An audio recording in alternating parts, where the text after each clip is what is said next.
I think I might have wormed my way in with a personality, and I'm okay with that because I then showed them that I was talented on top of that. Wait. Mic drop to that. That was just too good.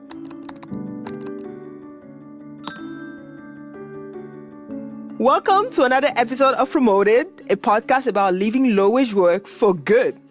My name is Anne-Marcelle Kouame. I am today's host and a Merit America coach. So today we're going to talk about the importance of goal setting on your career journey and how to help you achieve your dream career.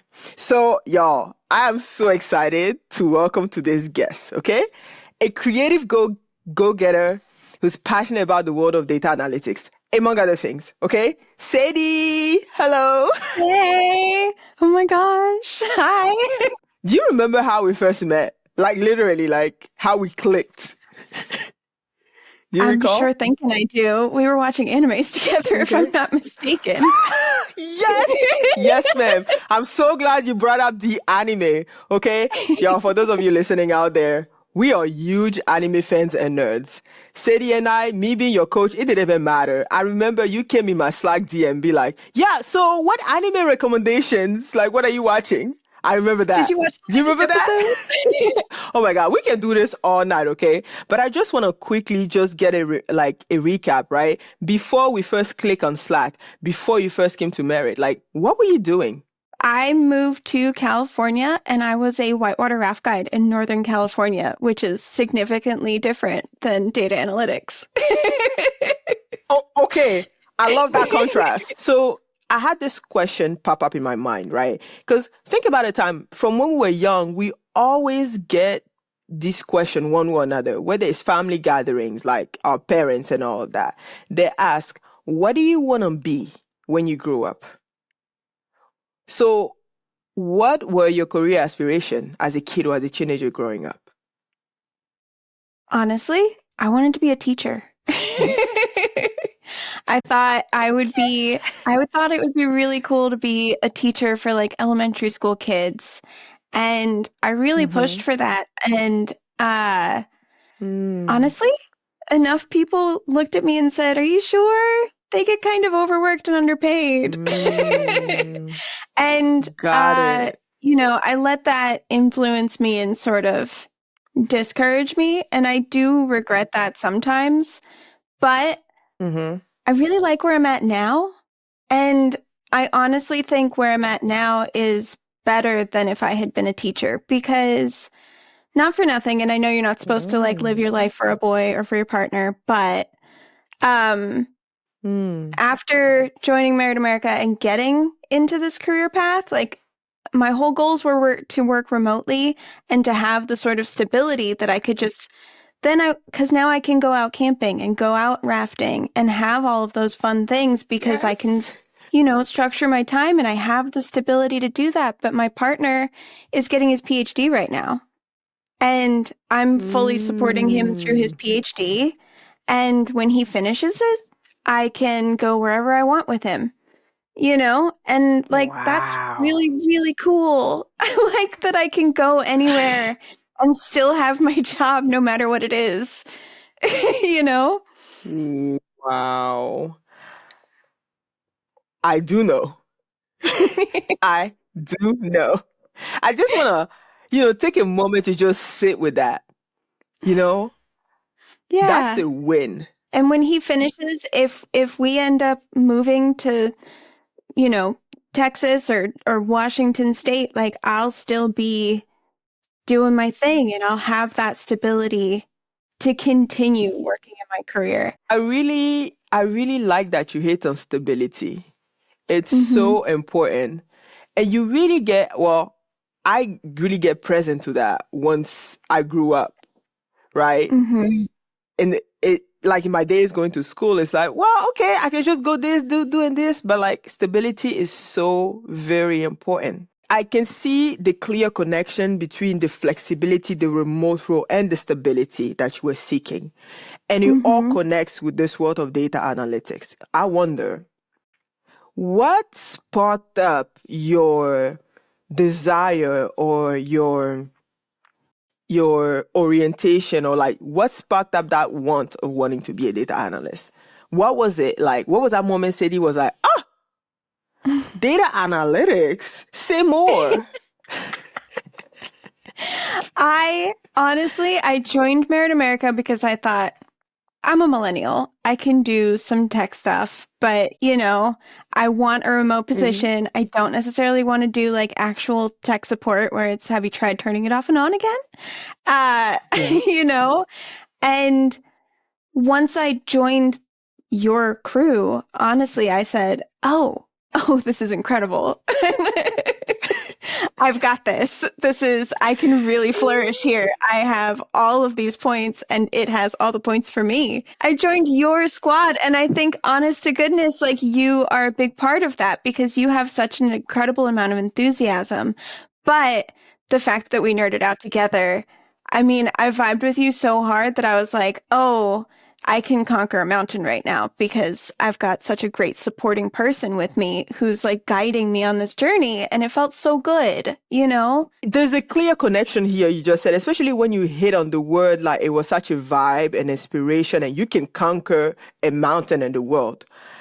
Mm-hmm. Anime connection, real quick, okay? Do you have a favorite anime character? Let's just go there. Who's your favorite anime character? Okay, so my partner had me start watching One Piece a couple years ago. I powered through it way too hard, way too fast. But you start that show and you're like, oh, I'm going to be Nami or I'm going to be Robin. No, I'm Chopper. And I'm okay with that because he's perfection. So it's Chopper. What is it about Chopper that really resonated with you? He just always wants to help and he always sees like the good in all the other people. And he's just like, no, I'm a doctor and I'm going to do my best. And he's just this little guy and he's just always trying so hard and being so good. And he leans on people around him to support him, but he's also strong in his own ways. He's not just always hiding. He's also like, no, but I can stand out and I can shine over here. And this is my forte. And this is who I'm going to be. Oh. And I like that. I like the idea of being able to lean on the people around me, but also being strong, Wow. Oh, Sadie, you're just hitting me with the, like, 2 for 1. Like, you're like soft, you can lean on people, but also be strong. Like, those two don't gotta be opposite. They can go like this. Exactly. There is this duality or togetherness that you're expressing, and it's also present in anime and in the characters that we really come to admire. And I do recall in my own coaching as well, that's really what I want my learner to get present to. That you can have it all. Mm-hmm. You can be tough and soft. Yeah. And it's okay to ask for help. It's okay and often encouraged to ask for help. And, I found that with you guys. You wrote me a beautiful recommendation and I have it up on my website because I have like a Notion website that is my resume. So I have my resume and then it like references, hey, go to my Notion site, and it's got all of my little projects on it. And I have you like quoted front and center, framed with like fleur-de-lis around it, all sorts of stuff. Wow. Ripple effect to this day. Yeah. Wow. For real. I think it was important and a huge factor actually in getting my first data analyst role. Genuinely. Okay. It was one of the highest recommendations on my sheet. Yeah. Because you had my professional experience. That was, they put a lot into you. They trusted you to have molded me to be good enough for their team. And I was, I think. I like to think I was. Listen, be it. Your first data analytics role, you hit on it, right? And as much as the coaching and all of that, like you've come so far, it couldn't have been all easy. So I wonder, like, how did you approach breaking into this field, right? Remember, like back with your squad, with the crew, with your peers, searching for the jobs, actually pulling yourself out there. Like, how did you approach it? Like, what goals, maybe day to day, week by week, month by month, while you were in the program, how did you set them for yourself? I mean, not for nothing, but But the capstone Mm, project really helped because it sort of spurred this inspiration of you can analyze anything. You just have to want to do it. So I had my Pokemon spreadsheet on yes. there. I found a website where I could download all of the scripts to all the Harry Potter movies, and then I did data analytics on that and just how often people talk. How many times did anyone say Dumbledore? How many times did, and just, who spoke the Wow. most during which film, and Wow. I learned the program to analyze that data, and then I put it on my program. I currently have an anime spreadsheet that I'm working on. I currently have a wedding spreadsheet that I'm working on. I've got spreadsheets on spreadsheets. And you can just apply that anywhere, Y- Yeah. Mic drop, Sadie. I have no words. Like you taking this to the moon. Anime spreadsheet. I mean, I'm a nerd, but like this is next level. I've been rating episodes to see if I wanted to go back to watch them again. I even made a spreadsheet for Wow. an art project. I have a problem. You've created a monster, is what you've done. I, you, wait, why are you reading my mind? You know, I'm like, I'm looking here, I'm like, wait, I only just mentioned, like, I didn't even, it's not like I preach and be like, yo, use anime in your data analysis project, use anime. I only say that just once. I'm like, oh, by the way, you like anime, why not? Go for it. You Because it's ran with brilliant. it. You sprinted. It's brilliant because I don't find enjoyment out of seeking out what the financial analytics were for the quarter two of US Properties Bank. I don't care about that. I care. I even brought it back to rafting. There's all sorts of data out there for the river community Mm, and, the flows of each river, and you mm. can go back and look at it. And then, oh, I was on the river that day. What did it look like? Oh, it looks like that in September of this year. Maybe it's a great time to go back out because I know I can handle that speed? Like, Wow. it's cool. Wow. And just, it's once you have an interest in the subject, you can keep looking for it. And you're like, oh, what else can I learn from this? And then all of a sudden you've got And then, piles of information. Yeah. And then you just get to make the information look pretty. And I love doing that. I love an art project.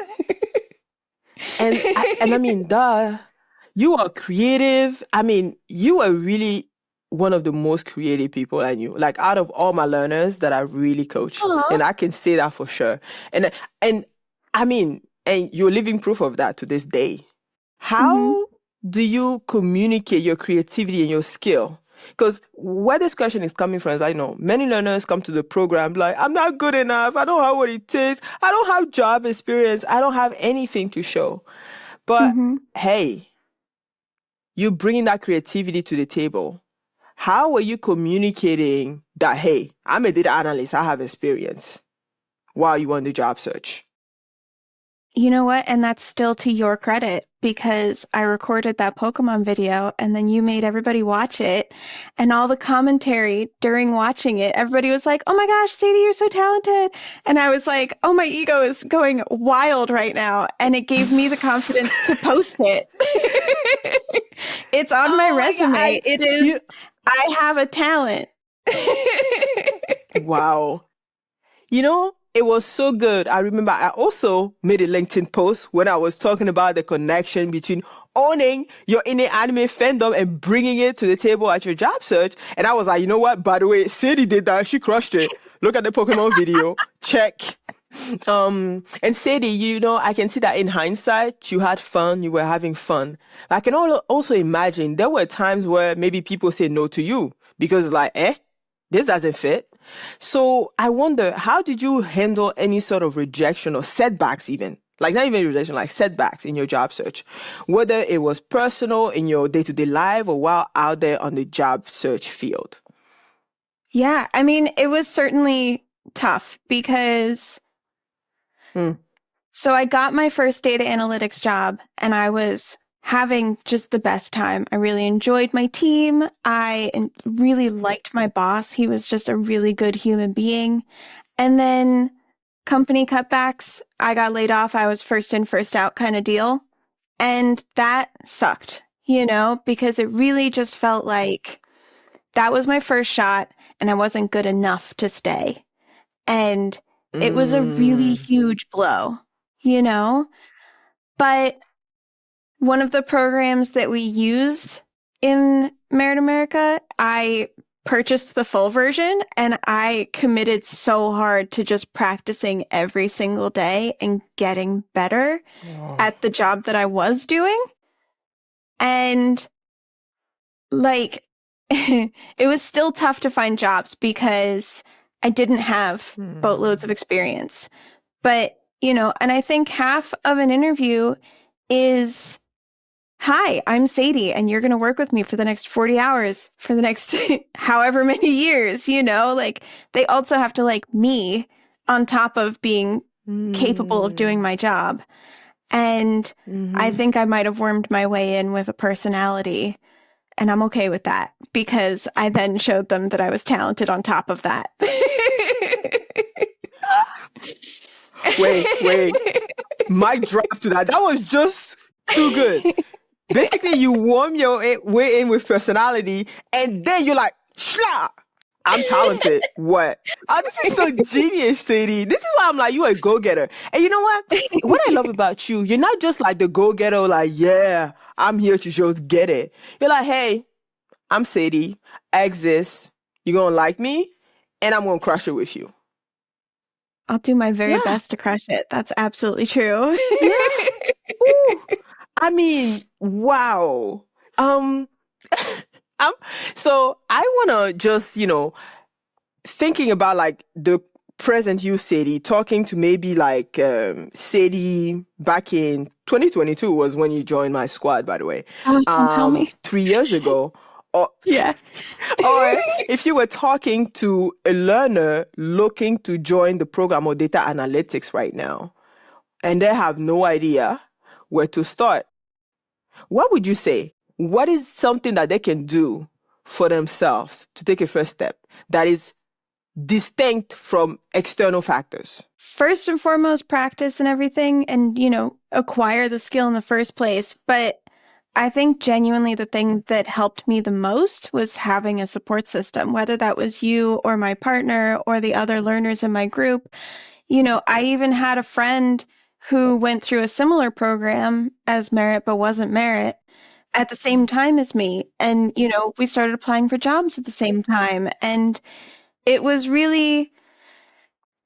nice to feel like I had a community of people who were going to hype me up, who were going to help me, who were going to help with resume polishing, who were going to help me do mock interviews, because all that practice just really added up, but I think my support system is what helped me the most, to be perfectly honest. Wow. I love that.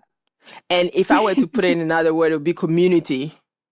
Yeah. Community. So I'm curious about like what you're doing right now, because you told me like, you went in and got that first job out of Merit, but then it's like something happened, layoff, and you kind of have to really like job search again.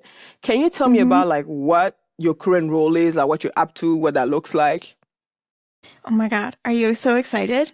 Because are you ready? Because genuinely. Okay, so I got a new job and it was customer service. And I was like, oh, that sucks. But I've got a great voice for customer service. And as I've been working there, I was like, hey, I'm actually really good at spreadsheets. Like, let me help you out with this one. Oh, I can help you out with this. Oh, you know what? I can make a spreadsheet about that. And I benefited my manager a bunch. And then I got recommended, and now I'm waiting on word back for a promotion to be a spreadsheet girly, because then I would be a purchasing agent, and then I'd be back in data. I'm so happy about it too. And I knew you would be. I was like, oh, I can't wait to tell Anne-Marcelle. I have good news for her and everything. Yo, Sadie, this is a geniusly made surprise. And I'm geeking out, not just because this is awesome for you, but the fact that you said, I got a promotion coming up, and then this podcast is called Promoted. Y'all, we won. Oh my God, I didn't even think about it. We won. It was Man, good. this is just waves and waves of goodness right now. Wow. I have you to thank. Thank you for trusting me in my nerdiness and my weirdness. Like, thank you for all. bringing your nerdiness and your weirdness, because it, you know, watching other people express themselves like that is a really great way to feel comfortable expressing yourself like that, you know, and you were bold enough to take the first step in front of a group of people you didn't know. And that means a lot. And your energy and your enthusiasm is always so wonderful and encouraging. Genuinely. Thank you. Looking ahead, right? What is next for Sadie? What is next for you? Are there career goals, projects that you're especially excited about? Whether that is personal or professional. Okay, so got engaged. I am currently I currently have like 5 spreadsheets about wedding stuff that I'm trying to organize because I have a problem. So that's my own personal project. Mm-hmm. I'm working on those, and it's funny because so there's like, you know, there's those websites where you can like, oh, we'll like add all of your guests and then we'll send them all emails and those are your e-invites and they can RSVP. And I'm like, I think I could do that with a Google Sheet. Like, I think I could achieve that. So Sadie's going to try and learn a new skill and make an auto mailer, maybe do something with Python to get everything together, because why spend $300 on a program when you could spend like 12 hours learning a new skill? So life project. That, so you got life project, like, you know, planning the wedding and all that. Yeah. Yes. Professionally, I'm mostly looking for stability. I'd really like to be in a place where, God, the real ultimate dream would be to be the person who like runs a couple of spreadsheets, joins a meeting and says nothing on my end and then like clocks out. But, you know, we'll wait a couple years. But I want to run my little spreadsheets and I want to organize things on the back end of a company in order to help make the front end of the company run smoothly, you know, because I have organizational skills and I want to apply that and help other people by taking things off of their plates and automating them by myself, or, you know, organizing them so that they're less stressful. Okay. Yo, hold on. You know what? It's not a shameless plug, but I'm going to plug myself in here for a moment. You might remember I love anime, and I started this project where I am merging and bringing career lessons from anime to inspire people like you to job search or at least take the next career step. And I'm like, yo, Sadie, like, I got to call you, got to talk. I hear some collaboration coming up in the future. Like, I hear it. I know how it's going to happen. But like, I mean, why not? Yeah, I mean, there is a saying in the Ivory Coast, also known as Côte d'Ivoire, where I'm from. It's like, all good things must come to an end. I think there's a version of that here too. Yeah, somewhere. But, you know, this is it for now. It's like closing an anime arc, okay? It's not the end of the story, just the arc. Yeah, coming. I did that, right? You know? We're just closing that loop just for now and all of that. But Sadie, thank you so much for sharing your story. And besides that, for being you, for being who you are, I can say with certainty this will inspire people. Whether they're anime fans or not, it will inspire listeners who are thinking about making their own career leap, but may not know how to go about it. They can follow the Sadie way and create their own pathway to it. So thank you so much for those of you listening, tuning into this episode of Promoted. Now, if Sadie's story resonated with you and you're interested in exploring how Merit America can guide you towards a rewarding career, visit our website at www.meritamerica.org. And that's it for now.